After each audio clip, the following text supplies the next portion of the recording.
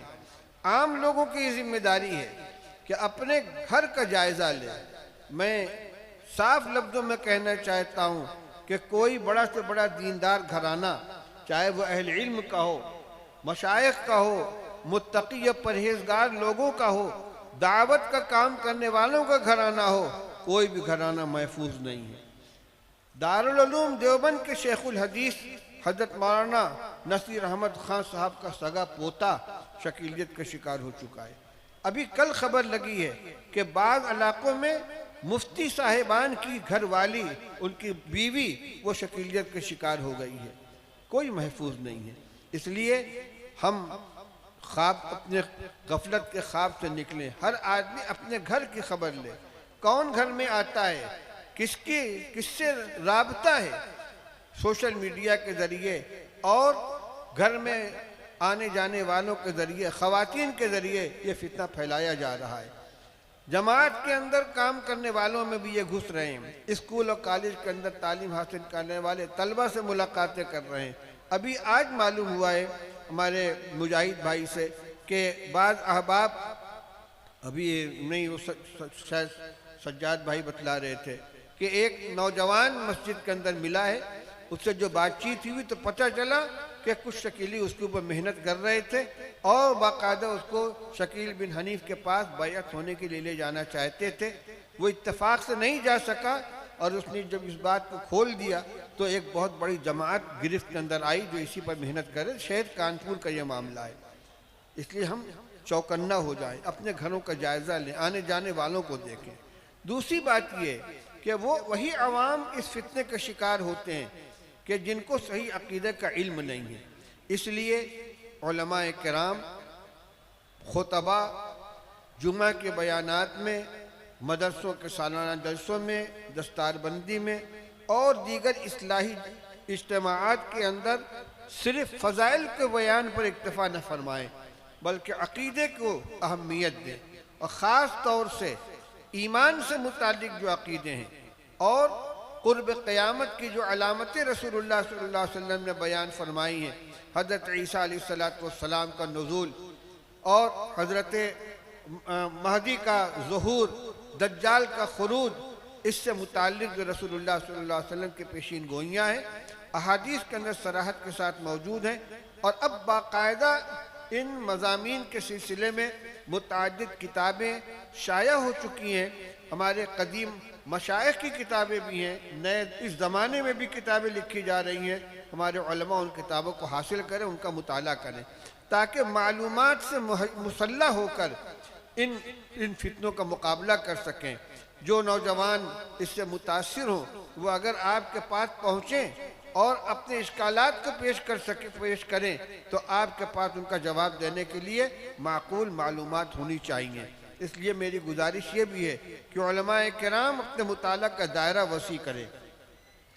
दर्स के ज़माने में किताबों में जो कुछ पढ़ा था, मिशकात शरीफ के किताबुल फितन, किताबुल मलाहिम, अशरातुस साआ, अलामातुल क़यामा वगैरह, उनको भी देखें। लेकिन ख़ास तौर से इन मसाइल के सिलसिले में जो किताबें शाया हुई हैं उन किताबों को मुहैया करें, उनका मुताला करें और फिर उनको आवाम के अंदर बयान करें अपने घरों में जो फ़ज़ाइल की तालीम होती है, फ़ज़ाइल के रिसाले सुनाए जाते हैं, उसमें रोज़ाना नहीं तो कम से कम हफ्ते में 1-2 दिन अक़ीदे को बयान किया जाए, सुनाया जाए, बताया जाए और अपने नौजवानों को इस फितने से बचाने की कोशिश की जाए। दूसरी एक बात यह है कि बसा औक़ात कोई सादा लौह नौजवान किसी शकीली के हाथ चढ़ गया और उसने उसकी जहन साजी करने की कोशिश की। अब वो शक व शुबा में मुब्तला होकर किसी आलिम के पास, किसी इमाम साहब के पास आता है, अपना शुबा पेश करता है, तो ऐसे मौके पर यह नहीं करना चाहिए, अरे तुम किस चक्कर में पड़े हो, जाओ अपना काम करो, ये सब खराब लोग हैं, इतने से काम नहीं चलेगा। समझिए कि वो क्या सब पढ़ कर आया है, उसको क्या समझाया गया है, उसकी जहन साजी किस तरह की गई है, उसके शुबहात का जवाब दीजिए, उसको मुतमईन कीजिए। बहुत से नौजवान जो पूरे तौर से जा चुके थे, जब उनकी सही रहनुमाई की गई, उनको सही सूरत हाल से वाकिफ कराया गया, तो अल्लाह ताला ने तौफीक अता फरमाई और वो लौट कर आए। तो कम से कम वो नौजवान और वो बच्चे और बच्चियां कि जो तशकीक के दायरे तक पहुँचे हैं, जिनको शक के अंदर मुब्तला कर दिया गया है, अगर उनकी सही रहनुमाई की जाएगी तो इंशाअल्लाह वो लौट कर आएंगे और उनके ईमान की हिफाजत होगी। हम अपनी जिम्मेदारियों को महसूस करें। मदारिस अब सिर्फ अपनी तालीम के ऊपर इक्तफा न करें। दारुल देवबंद के मोहतमिम हज़रत मौलाना मरगूबुर रहमान साहब रहमतुल्लाह अलैह ने एक मरतबा पूरे मुल्क के अहले मदारिस के पास ये पैगाम भेजा था, सर्कुलर जारी किया था कि हर मदरसा अपने बजट का 10% हिस्सा मकतब कायम करने के ऊपर सर्फ करे। ये ज़रूरत क्यों पेश आई? हमारे बहुत से बच्चे वो हैं कि जो इब्तिदा से ही स्कूलों में दाखिला ले लेते हैं, उनकी दीनी तालीम का कोई नज़्म नहीं होता, न वो अकीदा जानते, न कुरान पढ़ना जानते, न उर्दू पढ़ना जानते। उनके लिए मकातिब में जुज़ वक्ती मकातिब करने दीनी तालीम का नज़्म किया जाए। अगर 10% खर्च नहीं कर सकते मदरसे वाले, जितनी इस्तिताअत उतना खर्च करें, लेकिन जिस जगह चिराग जल रहा हो तो उसकी रोशनी घर के अंदर महदूद नहीं रहनी चाहिए, दूर तक फैलनी चाहिए। इसलिए अहले मदारिस, ज़िम्मेदारान, असातिज़ा, मुदर्रिसीन और मुंतज़िमीन को चाहिए कि हर मदरसा अपने अतराफ़ में जायज़ा ले, कितने बच्चे हैं, कितनी बच्चियां हैं, इनकी दीनी तालीम का कितना नज़्म है, कितनी मस्जिदें हैं, किन मस्जिदों के अंदर मकातिब कायम है, कहाँ मकातिब कायम नहीं है, जहाँ मकातिब न हो वहाँ मकातिब कायम करने का नज़्म किया जाए। और जो अस्हाब खैर हैं उनको इस काम में उनसे ताउन लिया जाए ताकि मिल्लत के नौनहालों की ईमान की हिफाजत हो सके। तो मकातिब का क़याम और हर बच्ची और हर बच्चे को मकतब से वाबस्ता करना, यह भी वक्त एक अहम ज़रूरत है, इसकी तरफ से गफलत नहीं होनी चाहिए। और ये इस पैगाम को इतना आम कर देना चाहिए कि हर मुसलमान ये समझे कि हमारी मिल्ली और मजहबी जिम्मेदारी है। नबी करीम सल्लल्लाहु अलैहि वसल्लम के खातमुन नबिय्यीन होने का अकीदा जिस अहमियत का हामिल है, हर मुसलमान उसकी अहमियत को समझे, अपने अहल अयाल और अपने अहल खाना और अपने मुताल्लिकीन के ईमान की हिफाजत की फ़िक्र करे। मदारिस में मजालिस कायम होनी चाहिए। शोबाजात बहुत से होते हैं, हर मदरसे में एक मजलिस तहफ़्फ़ुज़ ख़त्म नबूवत का क़याम होना चाहिए, जो अपने असातिज़ा को तैयार करे और मदरसे के अतराफ़ के अंदर मेहनत करे, और शहर में या पूरे एक इलाके के अंदर एक बड़ी मजलिस होनी चाहिए। इस सिलसिले में दारुल देवबंद की जो मरकज़ी मजलिस है, कुल हिंद मजलिस तहफ़्फ़ुज़ ख़त्म नबूवत, उससे रब्ता करके मालूमात हासिल की जाए। देवबंद में हर साल सालाना इम्तिहान के बाद 3-4 दिन का तहफ़्फ़ुज़ ख़त्म नबूवत का तरबियती कैंप मुनक़िद होता है, जिसमें असालतन तो वहाँ के फ़ुज़ला शामिल होते हैं, लेकिन मुल्क के दीगर मदारिस के फ़ुज़ला और असातिज़ा में से भी अगर कुछ लोग ख्वाहिशमंद होते हैं तो हस्ब गुंजाइश उनको भी उसमें शिरकत का मौका दिया जाता है।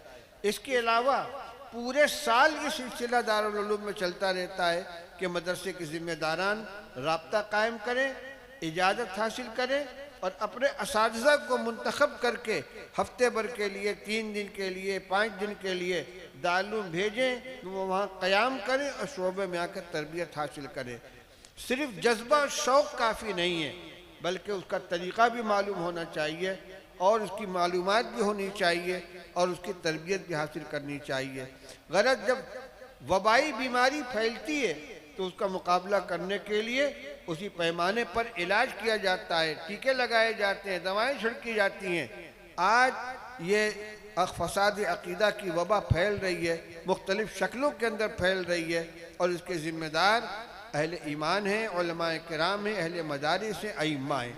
इसलिए मेरे भाइयों बुज़ुर्गों, ये इजलास जिसमें आप हज़रात शरीक हैं, इसी ज़िम्मेदारी का एहसास दिलाने के लिए मुनक़िद किया गया है कि इस फितने की हकीकत को समझें, अपनी और अपने अहल अयाल की हिफाजत करें, उनके ईमान की, उनके अक़ीदे की हिफाजत करें और जो ज़िम्मेदार हज़रात हैं वो अपनी ज़िम्मेदारी को महसूस करें, अपने ईमान की हिफाजत के साथ साथ अपने पड़ोसियों, अपनी बस्ती और आम मुसलमानों की ईमान की हिफाजत की भी कोशिश करें।